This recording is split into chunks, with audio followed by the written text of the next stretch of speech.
ते आले, बसले, बोलले आणि अख्खी पत्रकार परिषद त्यांनीच ऑपरेट केली। कोण कधी बोलेल, कोणता मुद्दा राहिलाय, या सगळ्या गोष्टी उद्धव ठाकरेंनीच ऑपरेट केल्याचे दृश्य समोर येत आहेत। महाविकास आघाडीचं नेतृत्व शरद पवार करतात, त्यांनीच महाविकास आघाडीची मोठ बांधली असं बोललं जातं। पण आता त्याच महाविकास आघाडीचं नेतृत्व उद्धव ठाकरेंकडे शिफ्ट झालंय का, असा विचार करायला भाग पाडणारी ही दृश्य आहेत। नेमकं महाविकास आघाडी आणि मनसेच्या पत्रकार परिषदेत काय घडलं, याचाच सविस्तर आढावा या व्हिडिओतून घेणार आहोत।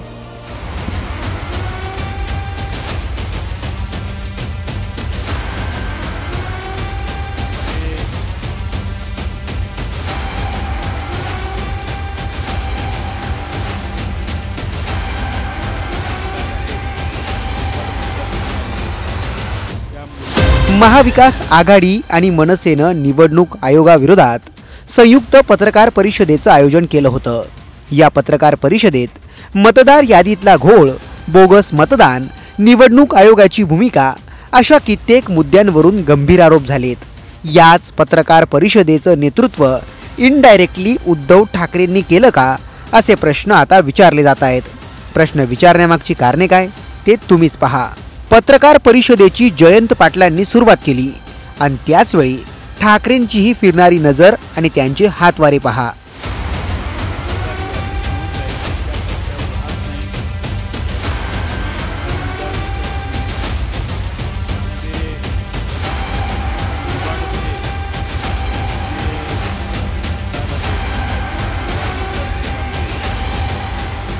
ठाकरे कुणाला तरी खुणावतायत, ते त्या व्यक्तीला बसायला सांगतायत, त्याच व्यक्तीला शशिकांत शिंदेही नमस्कार घालतायत। एकीकडे जयंतराव पुरावे सादर करतात आणि दुसरीकडे ठाकरे हे सगळं नियोजन पाहतात। आता यानंतरची ही दृश्य पहा।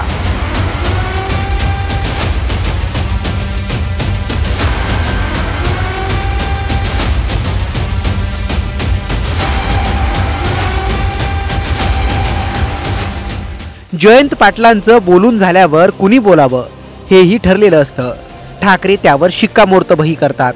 यानंतर बाळासाहेब थोरात बोलतील असं जयंतराव बोलत नाहीत, तितक्यात ठाकरे थोरातांकडे बोट दाखवत त्यांनी बोलावं असा इशारा करतात। यानंतर बाळासाहेब थोरात माध्यमांशी संवाद साधतात। त्यांच्या शेजारीच ठाकरे बसलेले असतात, पण ठाकरे याही वेळी जितेंद्र आव्हाडांशी बोलण्यात व्यस्त असतात।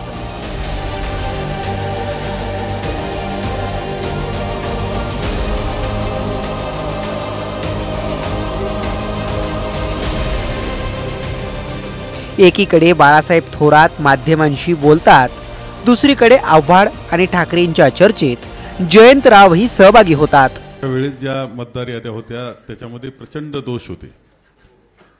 आम्ही त्याच कालखंडामध्ये योग्य वेळी योग्य व्यक्तीनं योग्य ठिकाणी हे सांगितलं होतं की याच्यामध्ये दोष आहेत। तिघांची एकाच विषयावर चर्चा होते, ज्यात जयंतराव ठाकरेंना काहीतरी सांगतात। तिघांची चर्चा संपल्यावर जयंतराव आपला फोन काढतात, त्यातून ते उद्धव ठाकरेंना काहीतरी दाखवतात। ठाकरे ही भर पत्रकार परिषदेत फोन पाहतात आणि पुन्हा जयंतरावांना तो परत करतात।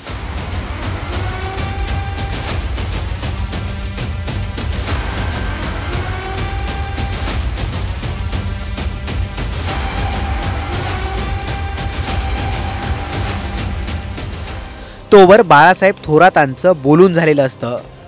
बाळासाहेब थोरातांचं बोलून होताच त्यांनी आपला माईक राज ठाकरेंना द्यावा असं उद्धव ठाकरेच त्यांना सांगतात। बाळासाहेब थोरातही तो माईक राज ठाकरेंकडे पास करतात आणि यानंतर राज ठाकरे माध्यमांशी संवाद साधतात।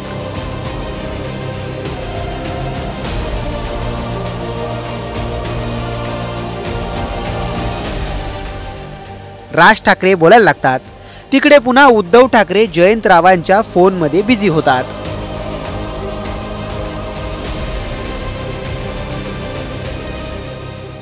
ते पुन्हा जयंतरावांच्या कानात काहीतरी पुटपुटतात। तोवर राज ठाकरेंचं माध्यमांशी बोलून झालेलं असतं।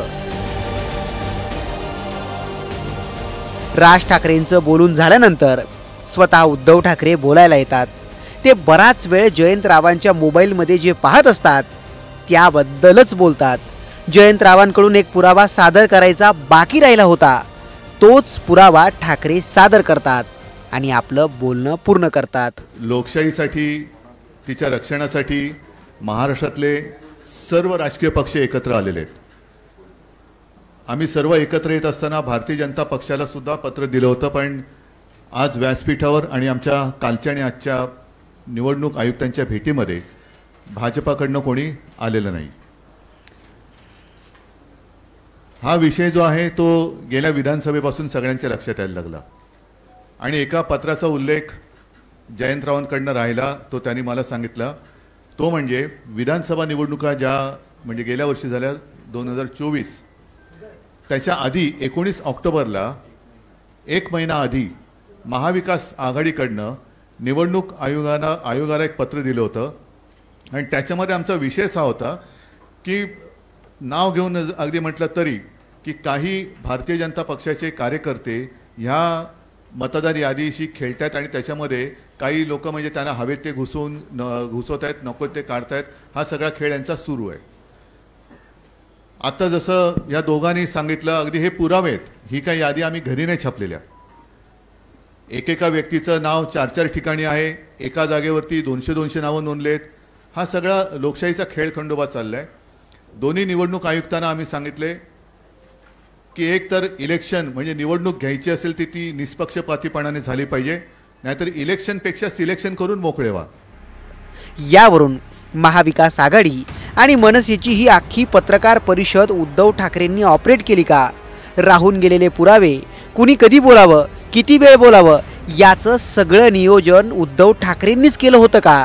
शरद पवारांची जागा आता उद्धव ठाकरे भरून काढतायत का? महाविकास आघाडीचं नेतृत्व अप्रत्यक्ष उद्धव ठाकरे करतायत का? आणि महाविकास आघाडीनंही हे मान्य केलंय का? असे प्रश्न आता यावरून विचारले जात आहेत. तुम्हाला याबाबत काय वाटतं? कमेंट करून नक्की कळवा.